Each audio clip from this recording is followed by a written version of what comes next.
Guys, welcome back to my channel, and in this video we are going to talk about one of the most burning topic of the international importance, and that is India-China relations. So without further ado, let's get started.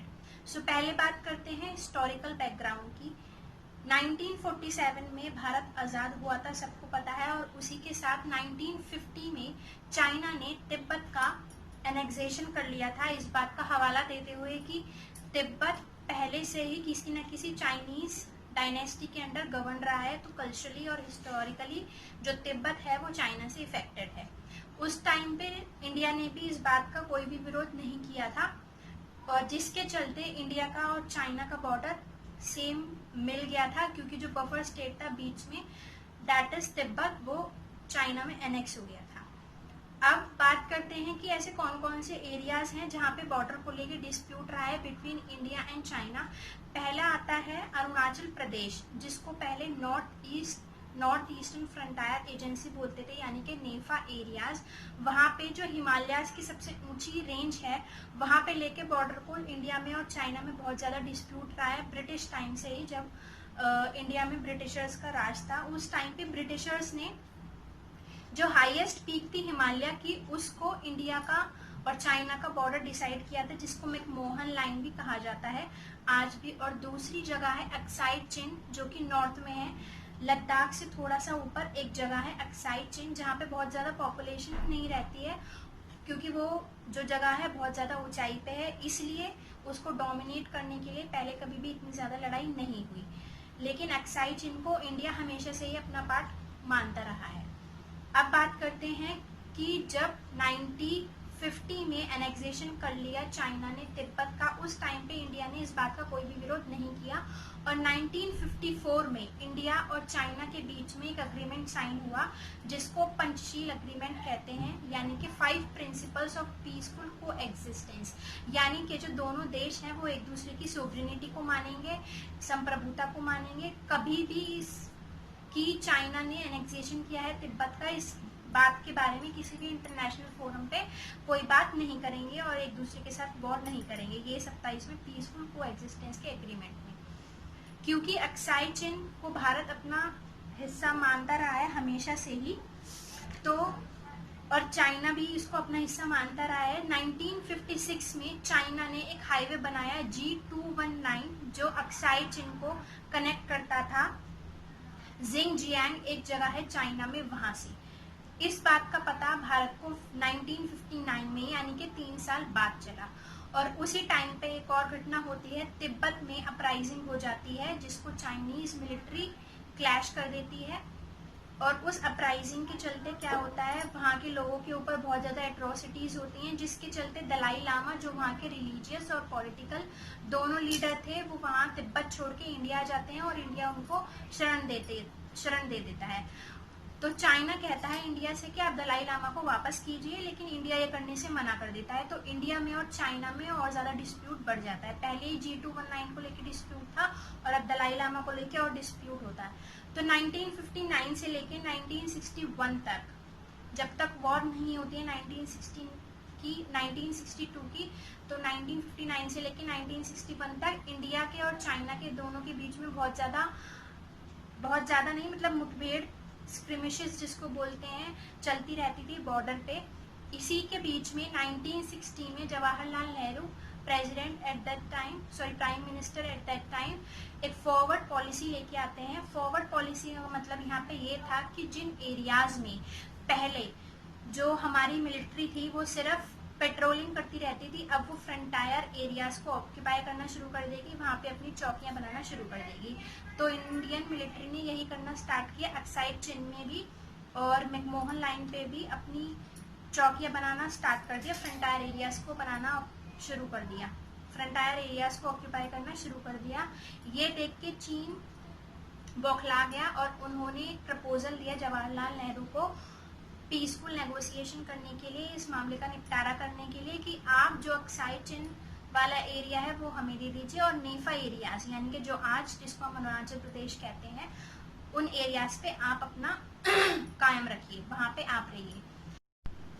Jawaharlal Nehru ने ये करने से मना कर दिया, और 20 अक्टूबर 20 अक्टूबर 1962 को China अचानक हमला कर देता है इंडिया के ऊपर, और पहले शुरू के 4 दिन में ही, इस वॉर के शुरू के 4 दिन में ही चाइना की जो मिलिट्री थी वो मैकमोहन लाइन से 60 किलोमीटर अंदर आ गई थी, यानी कि तेजपुर का, असम का एक शहर है तेजपुर, वहां तक चाइनीज आर्मी आ गई थी। शुरू के 4 दिन में ये हुआ। उसके बाद 3 हफ्ते तक कोई लड़ाई नहीं हुई, पीसफुल नेगोशिएशंस चलते रहे, लेकिन उसका भी कोई हल नहीं निकला। और उसके बाद 3 हफ्ते बाद फिर से एक बहुत ज्यादा भीषण लड़ाई होती है, और इसका एक मोस्ट इम्पॉर्टेंट इंसिडेंट है रिजांगला इंसिडेंट। रिजांगला एक जगह है लद्दाख के चुशूल गांव में।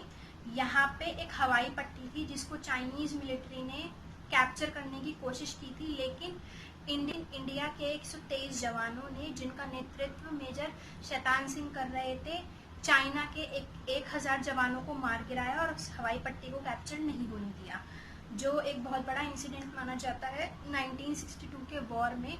और बाद में मेजर शैतान सिंह को परमवीर चक्र से नवाजा गया था। इसके बाद 21 नवंबर 1962 को चाइना खुद ही सीज फायर का ऐलान कर देता है, और उसके बाद चाइना मैकमोहन लाइन से तो पीछे चला गया था, लेकिन अक्साई चीन में आज भी चाइना का ही कंट्रोल है। अक्साई चीन आज भी चाइना के कंट्रोल के अंडर ही है, और वहीं पे लद्दाख के और अक्साई चीन के बीच में एक लाइन बना दी गई है जिसको हम लाइन ऑफ एक्चुअल कंट्रोल आज बोलते हैं, यानी कि जो इंडिया का और चाइना का बॉर्डर है नॉर्थ में। इस 1962 की जो वॉर थी, इसमें टोटल 1386 जवान वीर गति को प्राप्त हुए थे और 1700 जवान मिसिंग थे 1962 के वॉर में। और इस वॉर को हारने के बहुत सारे कारण थे। इंडियन मिलिट्री पूरी तरह से तैयार नहीं थी, चाइना ने अचानक से हमला कर दिया था इंडिया के ऊपर, और दूसरी बात ये भी है कि नॉर्थ ईस्ट में पहले इतने ज़्यादा रोड्स नहीं थे, प्रॉपर सप्लाई नहीं थी, हेलीपैड्स नहीं थे, तो बिल्कुल कनेक्टिविटी नहीं थी वहाँ से, और चाइना के पास ये सारी चीज़ें अवेलेबल थी, इसलिए इंडिया को हार का मुंह देखना पड़ा 1962 के वॉर में। उसके बाद जो सेकेंड वॉर हुई, मेजर वॉर जिसको हम कहते हैं इंडिया के और चाइना के बीच में, वो थी 1967 की वॉर, जिसको सेकेंड साइनो इंडियन वॉर भी कहते हैं, और नाथुला और चोला क्लैशेस भी इसको कहा जाता है, क्योंकि ये नाथुला में और चोला में हुई थी। नाथुला और चोला 2 पासेस हैं सिक्किम के।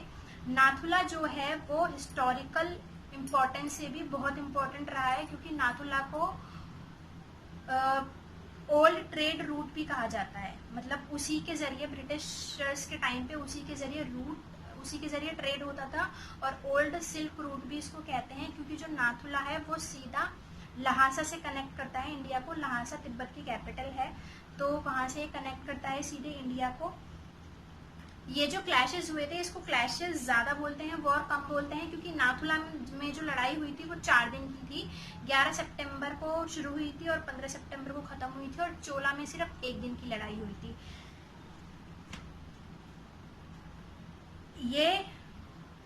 इस लड़ाई का मेन कारण ये था क्योंकि फिजिकल बैरियर्स को डिफाइन करना चाहती थी इंडियन आर्मी, क्योंकि मैकमोहन लाइन डिसाइड तो कर दी थी, लेकिन जब हम फिजिकली जाके देखते हैं तो ये फाइंड आउट करना बहुत मुश्किल होता है कि कौन सी, कहाँ पे ऊंचा है, कहाँ पे नीचा है, कहाँ पे लाइन बनेगी। तो मतलब कोई भी फिजिकल बैरियर नहीं था कि इंडियन आर्मी इस पॉइंट के आगे नहीं जाएगी या चाइना आर्मी इस पॉइंट के आगे नहीं आएगी।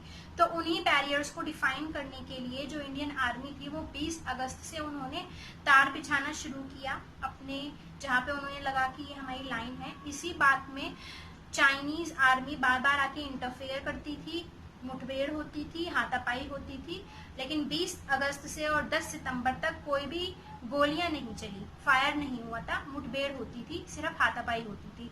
11 सितंबर 1967 को जो हाथापाई थी वो ज्यादा बढ़ गई और फायरिंग कर दी चाइनीज आर्मी ने। उस टाइम पे, उस दिन इंडिया के 60 जवान वीर गति को प्राप्त हुए थे उस टाइम पे, और ये जो लॉस था इंडिया के लिए ये बहुत बड़ा और मेजर लॉस था। लेकिन जो मेजर लॉस हुआ था नाथुला क्लैश में वो फर्स्ट डे ही हुआ था। अगले जो 3 दिन था उसमें इंडियन आर्मी ने, क्योंकि 1962 की वॉर से इंडियन आर्मी बहुत कुछ सीख चुकी थी, बिल्कुल रेडी थी, तो 1967 ये जो सेकंड वाला डे था 11 सितंबर के नेक्स्ट डे 12 सितंबर को इंडियन आर्मी ने धूल चटाई चाइनीज आर्मी को और नाथुला पे अपनी विजय प्राप्त की। इसके बाद कुछ ही दिन बाद 1 अक्टूबर 1967 को 1 अक्टूबर 1967 को चोला में, चोला भी एक जगह है सिक्किम में ही, वहीं पे क्लैश हो जाता है इंडियन आर्मी के बीच और चाइनीज आर्मी के बीच भी। वहां पे इतनी जबरदस्त लड़ाई होती है कि चाइनीज आर्मी पीछे 3 किलोमीटर विड्रॉ कर जाती है। यानी कि ये जो नाथुला और चोला क्लैशेस हैं, इसको हम ऐसे भी देख सकते हैं कि एक तरीके का रिवेंज था 1962 की वॉर का। और तब से ये चाइना को पता चल गया है कि इंडिया भी किसी से कम नहीं है। और तब से और आज तक वो इसलिए वॉर से, मतलब उन्होंने कभी वॉर करने की कोशिश नहीं की, क्योंकि 1967 में उन्हें बहुत बुरी तरीके से हराया था इंडिया ने। और ये जो 1967 का वॉर था, ये एक तरीके से साइकोलॉजिकल बूस्ट था इंडियन आर्मी के लिए और इंडियन पॉलिटिशियंस के लिए, क्योंकि 1962 में हमारी जो इंडिया था वो बहुत ही बुरी तरीके से हारा था। और इस वॉर में टोटल 88 जवान वीरगति को प्राप्त हुए थे और 163 जवान घायल हुए थे। और उस दिन के बाद से आज तक नाथुला इंडिया के पास है और नाथुला पे। Guys, that's it for this video and second part of this video will coming soon. Till then, bye bye, take care, stay at home and stay safe.